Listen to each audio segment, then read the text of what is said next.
Alright bros, first of all, I wanted to apologize for the lack of videos. I'm moving to a new city, new state for a job. So, sorry for lack of videos, but we're going to get back on schedule, brother. So let's go ahead and get started with a new thing that inner rank guy, brother, is going to take down. Let's get started.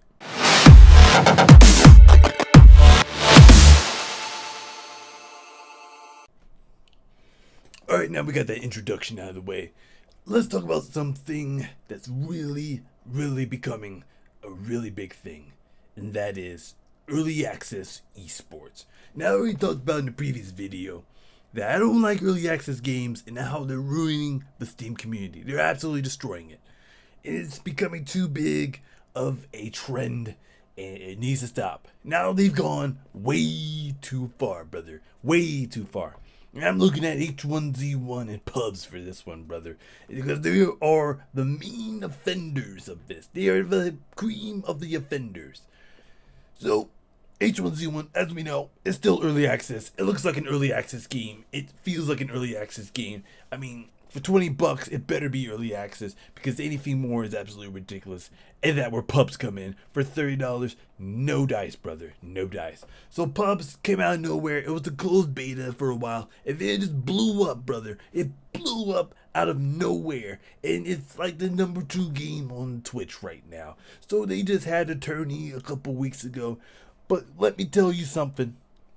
Why in the heck, brother, is a game that's still early access? Still, it has an esports event. So in order to tackle this, we're going to have to start with the 5-finger slap, brother. First of all, why is it an esport? Second of all, why is it still in early access? Third of all, glitches. Fourth of all, what the heck are people doing playing this game? And last but not least, brother, is miscellaneous. So let's go ahead. Alright, brother.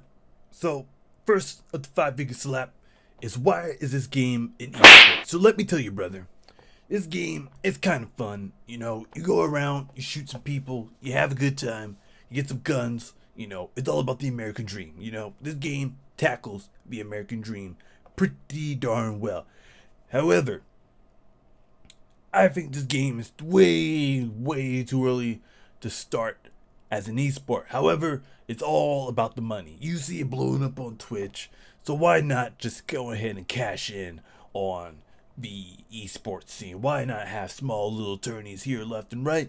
That may be all fine and dandy. However, as ESL has become the master race when it comes to esports, this game should stay away from ESL. If anything, ESL will ruin this game, brother.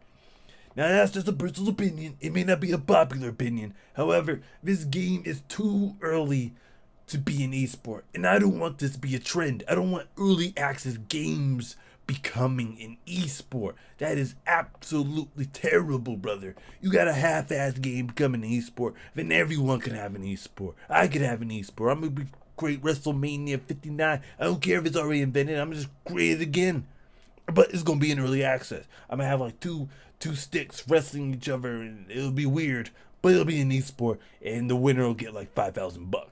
But my point exactly, it's too early to actually enjoy the game because it's too early in development. There's not a lot to it. So why make an esport, brother? Doesn't make sense. Too much money involved. Alright, into my second finger of the 5-finger slap, brother. Why is it still in early access? Okay? This game is getting all the support from Twitch and all this other crap.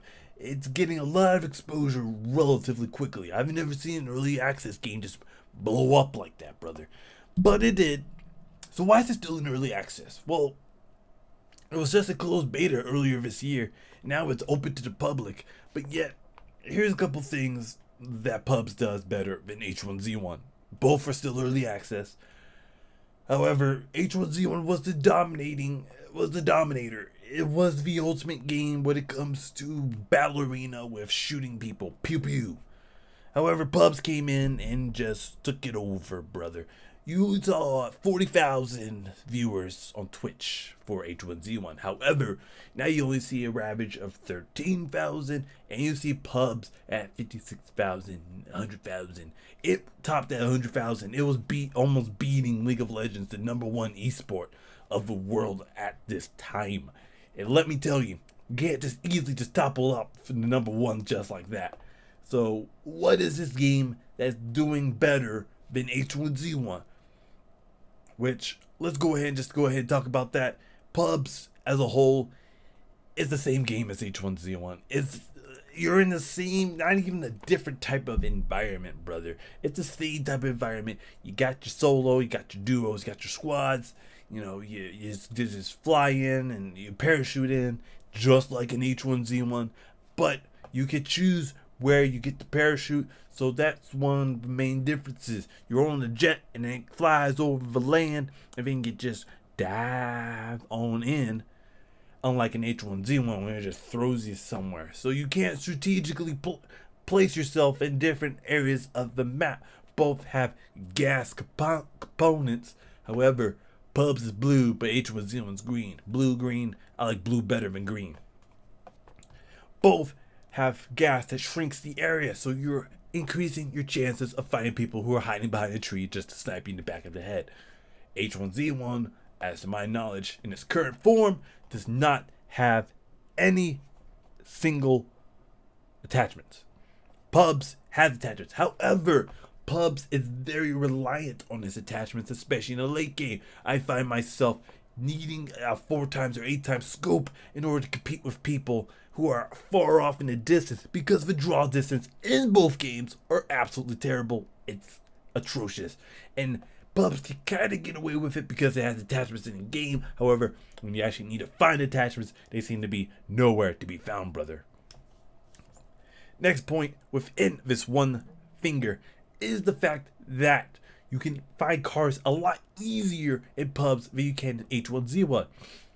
H1Z1 was so focused on being one entity with its survival and King of a Hill that when it separated, it didn't remove that aspect of survival. So you gotta do certain aspects to find a stupid car, which can only be found in certain areas of the game.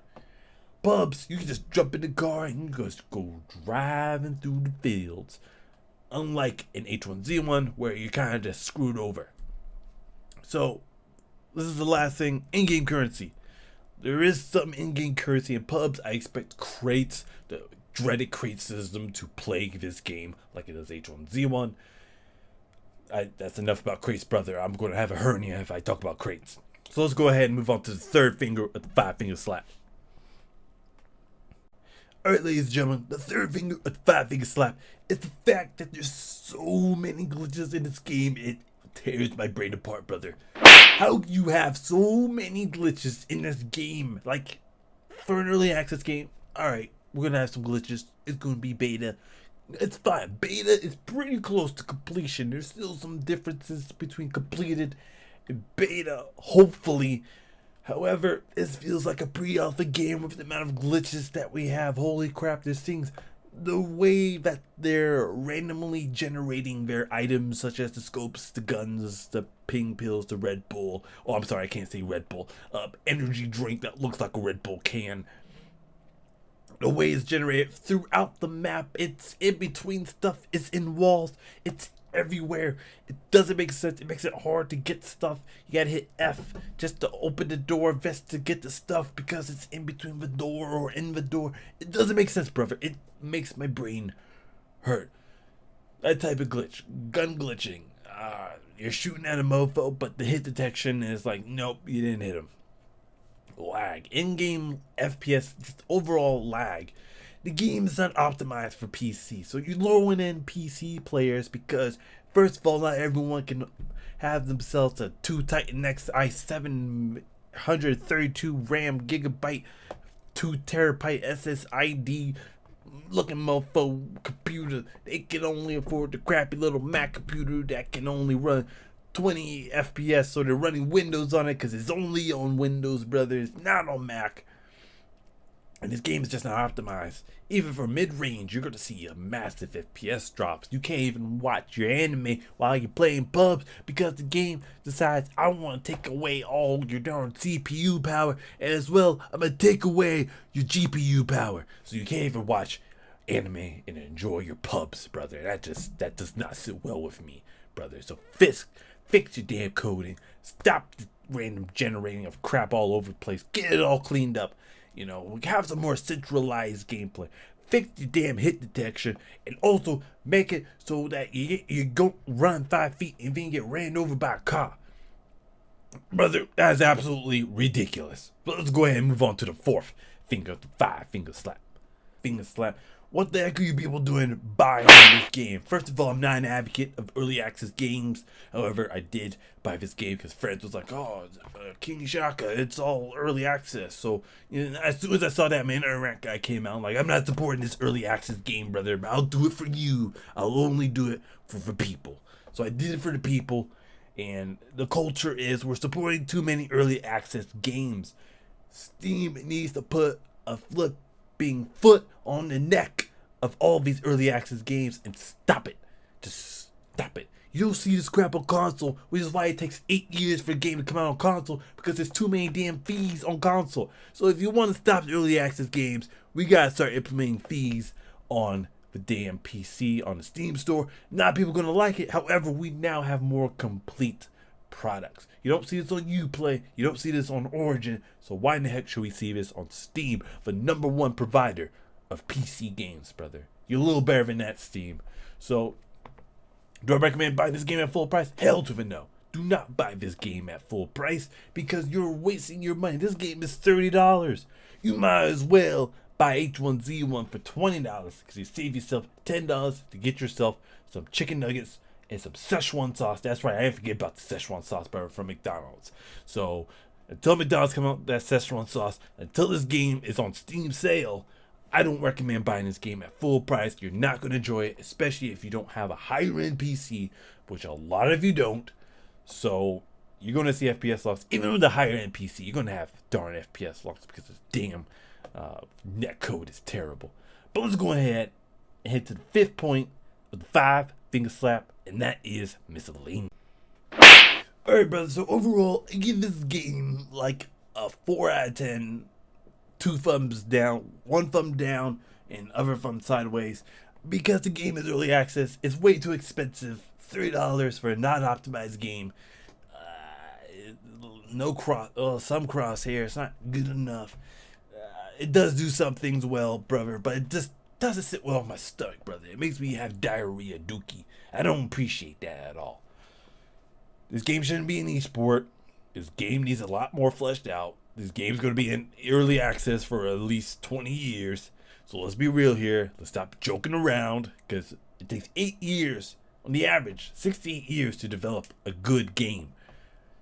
Well, I guess just a game in general, because we got No Man's Sky, and that took forever and was not a good game. So, it takes 6 to 8 years to develop a game. However, on Steam, this game is early access for at least 5 of those 6 years, and then it becomes a completed product. And what do the early access people get?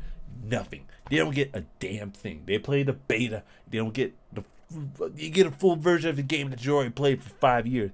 And let's be real here. After the first 3 years, if nothing changes, they don't add new content. They don't do a lot more to keep you interested. Then they're no better than the Call of Duties, the infinite warfares out there, brother. But I was in a rant guy. Hit that like button down below, brother, if you don't want to receive the people's elbow or the 5 finger slap. Also, hit that subscribe button, brother, because I really appreciate it. It really helps me out in building this channel. Also, check out King Shaka's organization, Jozu Esports, where he's running things and posting videos and doing all type of stuff to glutton this channel. But we got a new video up because Inner Rant Guy's taking over, brother. And I will see you guys in the next video. Peace.